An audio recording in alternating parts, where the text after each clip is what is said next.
Welcome back. In tonight's History Untold, the integration of one of the wealthiest school districts in San Antonio, as it still is now. The Alamo Heights Independent School District was predominantly white when the U.S. Supreme Court ruled separate but equal was unconstitutional. Jesse DeGollado spoke to some of the district's first African-American students who say they weren't exactly welcomed with open arms. A grandmother and a retired teacher and nurse, Judy Green has never forgotten her first day in 9th grade at Alamo Heights High School. That first day was rough. That's putting it mildly. Judy Green says the racist slurs she had to endure was not just kids being kids. Didn't matter. They had been taught that black is dirty. The U.S. Supreme Court had struck down separate but equal as unconstitutional in 1954. After that, Green says 8 in all integrated the Alamo Heights School District, and she still remembers.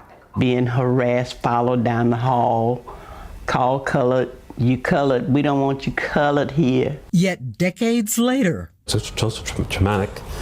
It's real, I didn't want to for anyone. By the time Terrell Robinson graduated in 2002 as a young, openly gay African-American. I got so much academically, but the price I had to pay was I'll never get that back. I'll never get that peace of mind. Not surprising, say Everett Fly and Dr. Joseph Lambert, recognized as distinguished alumni of Alamo Heights High School.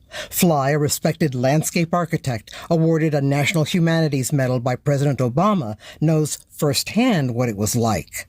It was made clear that people did not want to be seen with me. They didn't want to be in a picture with me because of my race. When Lambert, a future research professor of chemistry, was a student at Alamo Heights. I never thought about how hard it must have been for those kids to enter an all-white school. That is until he saw John Henry Smith before he made the junior varsity football team. He was on a stairwell, looking lonely and lost. But that one moment has carried with me all my life. Fly says the district's reputation then haunts it even now. And it's still strong enough to discourage people from wanting to live in the Alamo Heights School District, especially people of color. In a statement, a spokesperson for the Alamo Heights Independent School District says, quote, "It is horrible that any Alamo Heights ISD students at any time in our history would have had experiences like these. We empathize with their pain, and we deeply regret that they or any students had to experience such treatment.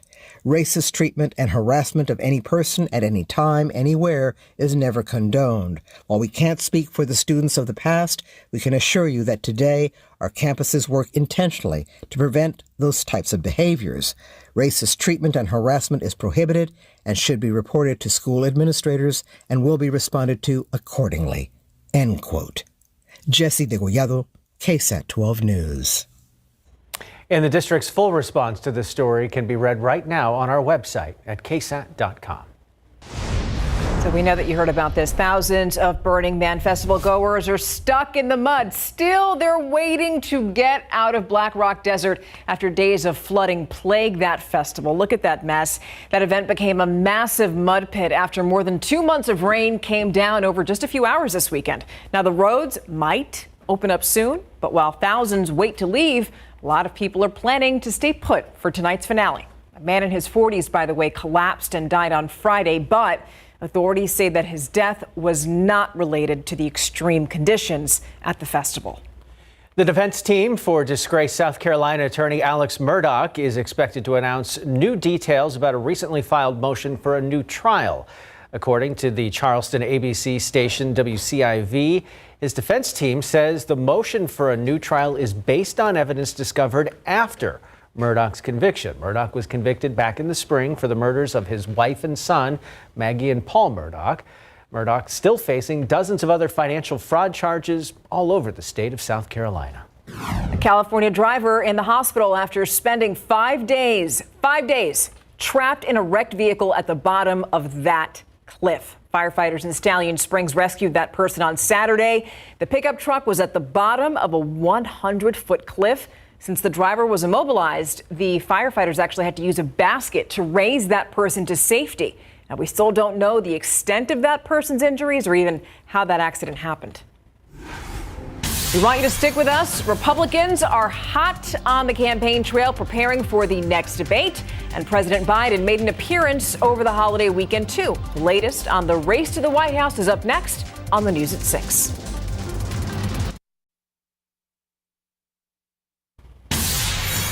Welcome back. Many Republicans have spent part of their Labor Day holiday in the first primary state of New Hampshire, with the next Republican debate now just weeks away.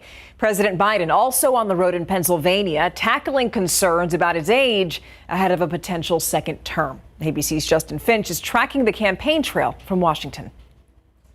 President Joe Biden at an official White House event in Philadelphia on Labor Day, sounding at times like he was at a re-election campaign rally.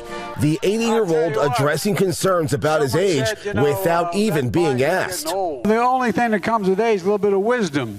Biden also highlighting economic gains under his watch, including more than 13 million jobs he's created, and contrasting his record with that of former President Donald Trump without ever naming him. When the last guy was here, you were shipping jobs to China.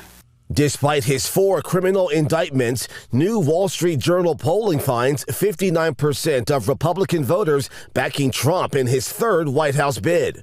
Meantime, secretaries of state in a number of states, including New Hampshire, Maine, Arizona, and Michigan, say they have started to take steps to prepare for challenges to Trump appearing on the ballot due to Section 3 of the 14th Amendment, which renders an elected official ineligible to hold public office if they've engaged in insurrection or rebellion against the U.S.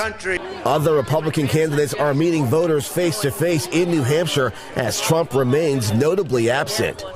I'm standing here because I believe different times call for different leadership. Hey guys, good to see you guys. 38-year-old entrepreneur Vivek Ramaswamy seeing a boost after his first Republican debate appearance, where he held firm on his pledge to pardon Trump if he's elected and vote for him if he's the nominee. Meanwhile, the Washington Post reports the bipartisan political group No Labels is holding voter focus groups aimed at fielding a third-party unity presidential ticket.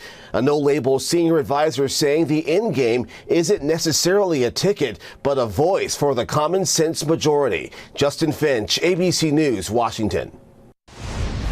In consumer news, ConAgra Brands recalling almost 250,000 pounds of frozen chicken strips because they could contain pieces of plastic. The affected products are the Banquet Chicken Strips meal. They have best if used by dates of December 11th, 2024, January 1st, 2025, or January 7th, 2025. The USDA says there's been one reported injury because of that product. If you bought the recalled foods, you can throw them away or return them to the store. And get your money back if you do that. And about 83,000 high chairs are also being recalled. You recognize those? The Consumer Product Safety Commission says that those Tommy brand high chairs are a fall hazard. Officials say that the bolts that are used in that chair can get loose and allow the seat to detach. There's been at least 24 reports of falls, 11 of them resulting in injury. The company says that anybody who wants to keep using that high chair can order a repair kit from them. And now, taking a live look right outside here, 99 degrees. It went down, 2 degrees since the last time? We showed a similar shot. All right, 6:41 out there right now. Yeah, and the sun is setting earlier now. We're getting used to that, the time shift. It's actually before 8 p.m. at 7:53 p.m. is the sunset. So it's that time of year where we start to see that change slowly happening. And in turn, this time of day, the temperature starts falling off a little bit more progressively week by week. 99 right now. By 9 o'clock, we're at 92. Midnight, 84 degrees. Tomorrow morning, 6 a.m., 78 to start the day. Very high humidity after sunset, by the way. The southeasterly wind is going to pick up, and you'll notice that breeze up to 20, 25 miles per hour periodically this evening. We'll be back to talk about the fire danger across the state and the latest drought monitor in just a bit. And now we'll look at some of the headlines that you may have missed in your 60-second recap. Police are still looking for a man they say shot someone after he refused to leave a home on West Laurel Street yesterday. That suspect ran from the scene after allegedly shooting a man in his back. And by the way, the victim is in stable condition.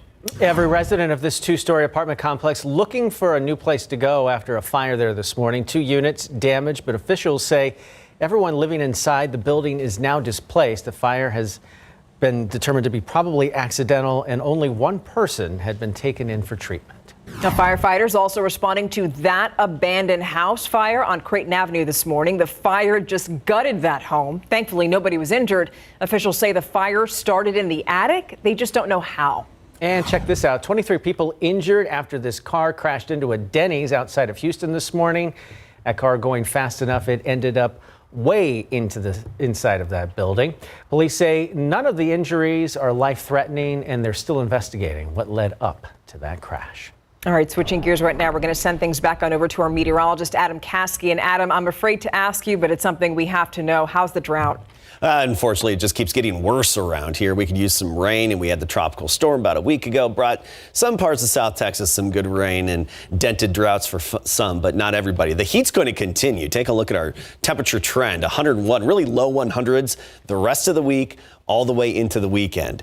And we are predicting record highs to be broken Thursday and Friday. Now, while we're on the topic of record high temperatures, tomorrow, the record high is 111. That was set back in the year 2000, and that's the hottest temperature ever recorded in San Antonio. 111 for the air temperature. That anniversary is tomorrow. Here's a look at the fire danger. It's been hot, sunny, and dry. Hottest summer on record. Basically, if there was a heat record that could be broken, we did it over the summertime. Most consecutive 100-degree days, most amount of 100-degree days, hottest June, July, and August, hottest month ever being August, and so on and so forth. It didn't bode well for our fire danger, and the fire risk is very high, especially north up 281, and even between Dallas and Austin there. That's where we have the highest fire threat, Hill Country and northward, but still high even around San Antonio. It doesn't take much in these conditions, especially in the afternoon when the relative humidity drops off. Main reason, the drought. 76% of Texas in drought. We have the exceptional drought for a good portion of the KSAT12 viewing area. A big chunk of it here, Hill Country and even into San Antonio. But this stretches northward and continues to really engulf parts of central Texas. Our fire danger is high. We know about that. No campfires or burn piles. Avoid using tools that create sparks. That's one of those things that may slip your mind. These are just some useful tips that are good to keep in the back of your mind. Disposing cigarettes properly. And trailer chains, the safety chains, prevent them from dragging, because if they drag in the afternoon and the relative humidity is down and the wind picks up, then that can lead to a grass fire along the side of a road. And don't park vehicles on tall grass, because that grass is so dry, and that exhaust underneath is hundreds of degrees often. Actually, some rain in East Texas today, but especially Louisiana into Arkansas, northward into Missouri. A little dip in the upper level flow. Friendly little disturbance bringing some folks some rain. That's not the case for us, at least not yet. Upper level high is going to grip our weather pattern and take control again the rest of this week. However, by Sunday, Monday, so by this time next week, it's likely to push westward again. It's going to give us that northwesterly flow aloft and open the door for a few disturbances that might just kick off some showers. We should have enough instability out there to help generate a bit of rain. Not a whole lot of moisture in the air, but a 10 to 20% chance Sunday afternoon, and then again Monday afternoon. It's basically a signal of a shift in our weather pattern that hopefully leads to more as we progress through September and work our way into fall, and hopefully our luck changes. Remember, El Nino, yes, we are in an El Nino year now, or El Nino positive, and so positive we are, but that mostly affects our weather in the wintertime, and it only tips the scale a little bit in our favor for enhanced rain chances or above average rain. It doesn't guarantee it. 99 right now. Dew point is 60, southeasterly wind at 10. Dew point's not so bad as usual in the afternoon. Drier air aloft mixes downward, but the sea breeze coming in off the Gulf of Mexico, it's almost on our doorstep here, and that's going to take over and really boost the mugginess after sunset, and dew points will spike into the 70s, and it's going to feel muggy tonight and tomorrow morning. It's standard around here. 78 degrees with some low clouds early, then sunny, and 101 for the high temperature. Southeasterly wind at 10 to 15. Low 100s for most of us. There will be some parts of the hill country that could just barely be below triple digits. But I'm thinking low 100s through the weekend or most of the weekend. And then that little pattern shift brings a glimmer of hope. We'll keep you updated because we will be fine tuning that forecast in the days ahead. A little glimmer. Thank you so much for that, Adam. We'll be right back. All right, in the buzz today, a happy reunion for a Louisiana family. The parish of Ascension says a local animal control team rescued their 100-year-old African tortoise from a canal last week. Yeah, the century-old tortoise named Biscuit was in distress. Biscuit was taken to an animal shelter and later reunited with his family. They say that Biscuit escaped after a storm blew their back gate open and broke the latch. And yes, I'm going to say Biscuit as many times as I feel like it. All right, so here's something that you really don't see every day or maybe ever. A fish getting a CT scan at the Denver Zoo. This happened after a health scare.